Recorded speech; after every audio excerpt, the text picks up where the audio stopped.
I'm not sure what definition of special means. But the consequences of being the special one was that I was born in Oluyole, Ibadan.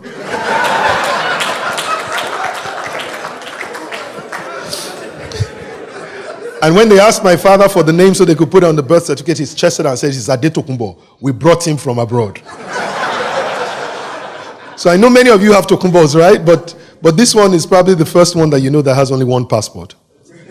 And so I grew up really feeling cheated all my life. My sister is there with her Canadian passport, her son, I just felt cheated.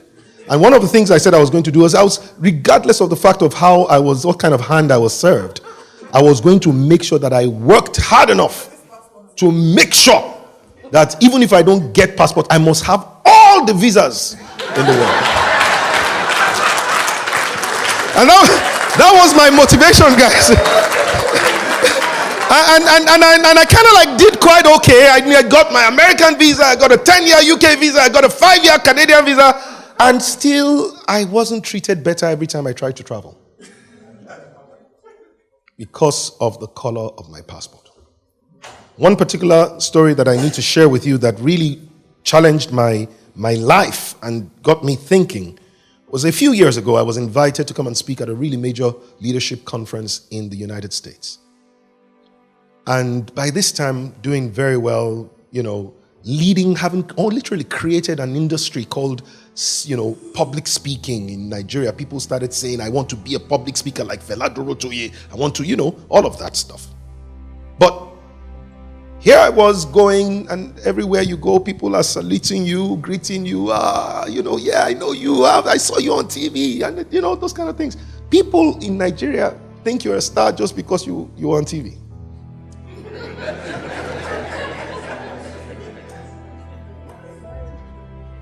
And so here I was, coming out of my hero.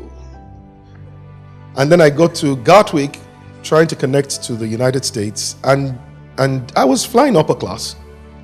So we had priority boarding. And I noticed on the queue, just not a long queue, just a short queue, these two incredible, beautiful couple. There was an older gentleman who looked about 70, maybe 70, just a little bit over 70, but absolutely distinguished, like Mr. Shobanjo. When you see him, you know that he's a distinguished man. And his beautiful wife was also with him, this gentleman, white hair, beautiful white hair. And when they approached the lady who was supposed to do nothing but just collect their boarding pass, scan it, and say, "Have a nice flight," for whatever the reason was, I noticed that she asked them to please step aside. And then she passed a few more people, and then it got to my turn. And here I was, having been admiring this couple, saying, "This is what I want to be like when I grow up." And then she saw me, and the moment she saw she didn't even bother, she just collected my passport and asked me to step aside. Now I knew what I had in common with these other guys, right? Kind of like passed all the other people behind me, not a long queue, it's priority boarding. And then she took the passport of the lady, and she brought something out of her jacket and started to scan the passport. When she was done, she handed the passport over to the lady, took the gentleman's passport, scanned it, handed it over, and they were, I told you, distinguished, good people. They said, "Thank you." And then she did the same, and unfortunately, I still have work to be done on me. So I crossed my hand. And she said, "Your passport, sir." And I crossed my hand and I said, you have to tell me what you were doing." She said, "Oh, I'm sorry, I was just doing my job." I said, "What is your job?" She said, "I was just checking for the validity of your visa." I said, "Well, you have to help me here. Number one, this visa has been used, even though it's a 2-year visa, this was my 5th trip within 2 years. I'm a frequent flyer. I don't know what your glass can do that the US immigration cannot do with a passport. I'm not sure, but that's the first thing. The second thing is, I am an executive club member. I am flying upper class. Why would you do this?" And she said to me, "I mean no harm, sir.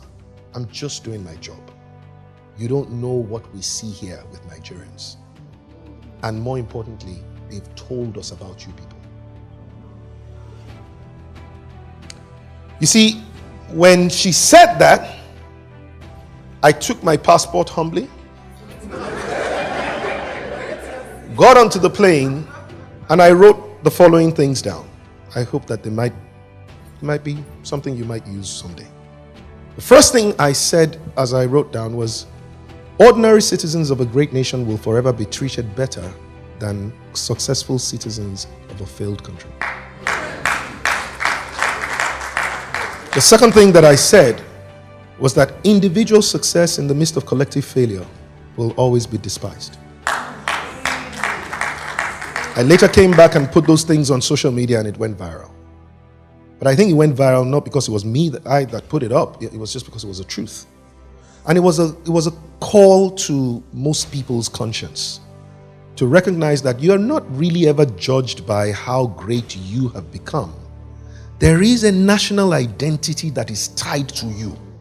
And it's like a cover that before people see you, they see that identity. And so whether that identity is for good or for bad, it's the covering you have. Not only is that identity at the cover, it's also at the heart. In between the heart and the cover is all the success you want to get. But if your nation is a failed nation, you've got the heart of pain. And then you've got the covering of failure, covering all of that success. And it occurred to me that it was not enough that I could begin to pursue or continue to pursue my success. I needed to start to pursue Nigeria's success. And that was the journey that took me to become a nation builder.